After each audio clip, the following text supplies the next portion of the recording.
Hey guys, how's it going? I thought I'd make a little video of here, which is the TR8 Pro, and how I kind of went about, making a sort of a hybrid between sim racing. As you can see, there are flight controls as well, so hybrid thing.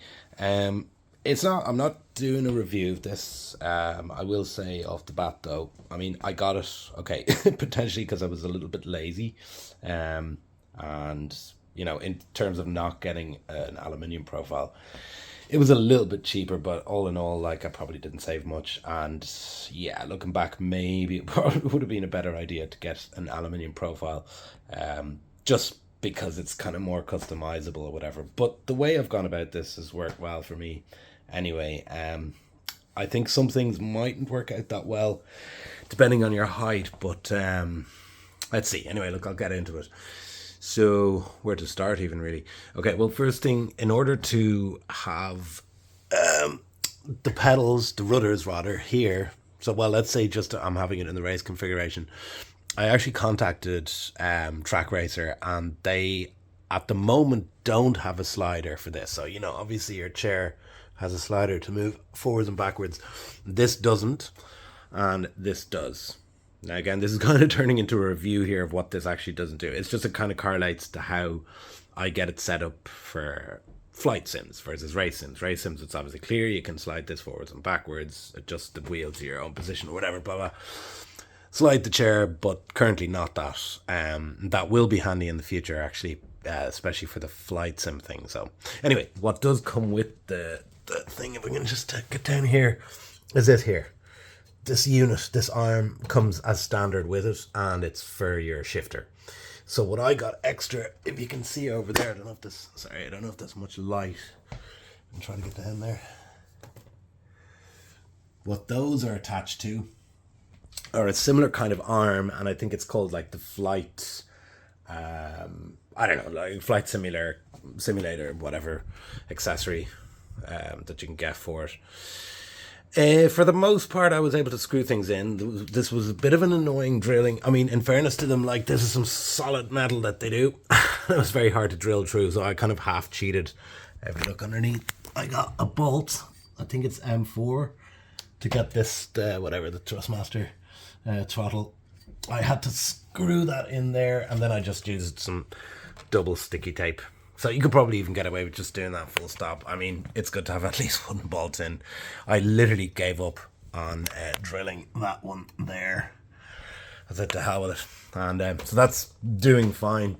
Now the cool part is the flight simulator thing. This actually worked out well. So this is the handbrake Sparko mod. It's also a sequential shifter set in that setting now. Anyway, so that's screwed on as is. And I noticed this is the NXT Evo, the VKB. If you can see that, it's kind of like hanging over the edge, but I don't know what percent. The majority of it is actually on it. And so far, I mean, so good. I think like to actually get that coming off, it's bolted obviously here and here. So I think that suffices. I just put a little bit of rubber padding underneath it because there was a little gap. Anyway, not to get into the nitty gritty, it works well. Both things get on it. Currently, I've put this. I'll get into these in a moment. This is for the base shaker. Essentially, what I did was, I got all the bits and bobs of information from the internet, and I just found that with this particular frame, the TR8 Pro, from Track Racer, I just couldn't get that much information, so I just kind of put it all together, and this is the way I went about it. Anyway, so I've just, again, double-sided sticky tape, popped that there for now, which is a small little sound card, which I'm using for the bass shakers. As I said, I'll explain that in a sec. But for now, I realised, yes, you could actually even get another shifter here, probably, except in my configuration, it would probably bump me into there. I don't know. I have a monitor here, but I'll probably get rid of that because I pretty much, not pretty much, I only use it for VR, so I might be able to create a bit more room. Anyway, it's not about that. It's about, just how you get the whole thing set up in terms of hybrid. And it does work, I mean, that's where the length comes into play. So what I have to do to get into the correct position, I have to bring the chair all the way forward, and then I have to bring the wheel all the way forward to get in my right racing position. And this, for my leg length, is almost the whole way back.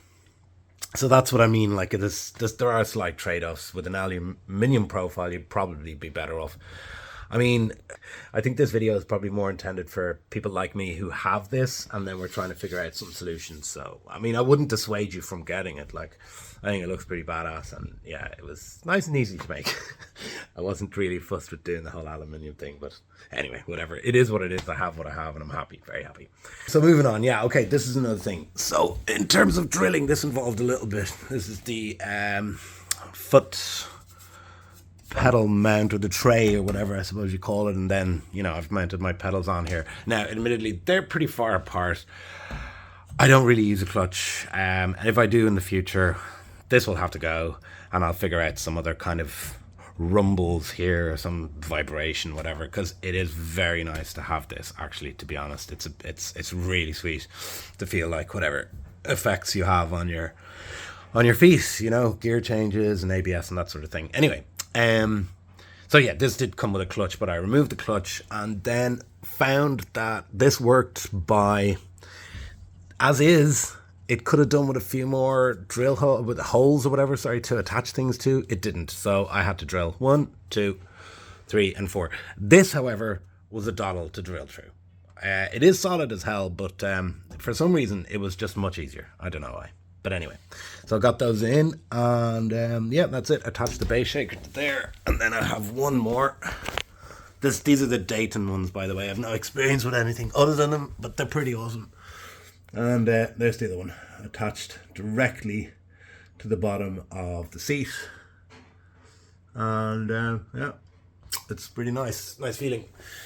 And I think that's really it. Like, yeah, so the main thing is it does come with this arm, and I got that one as extra, popped it on, and that's how I managed to get it all set up anyway.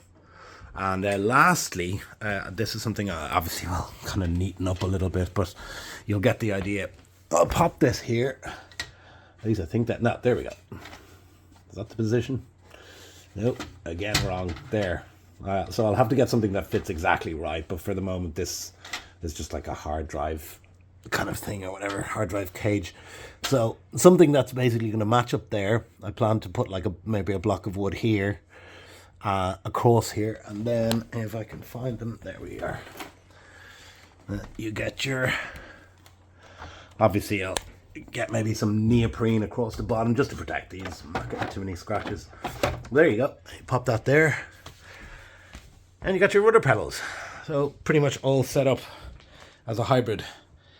And I mean, the position's not bad, you know what I mean? Like when you're sitting here, of course, as I said, again, depending on your height, when they release, they haven't yet released it, when they release a slider, they did say they would, then you can move this forward and backwards to your liking, you know. The only thing is these, unfortunately, are in a fixed position, so may not be ideal for everyone. But if you have this particular frame, then this is a good way to go, you know. And if you don't, I'd probably say like go with an aluminium frame, because I think you have much more customization options basically, and just to kind of fit however you fit it.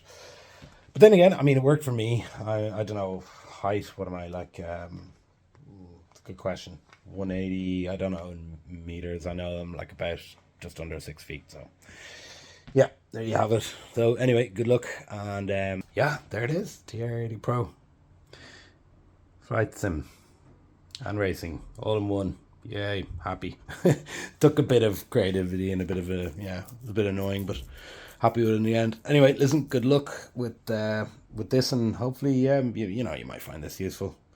And yeah, wish you all the best. Cheers for watching. Bye.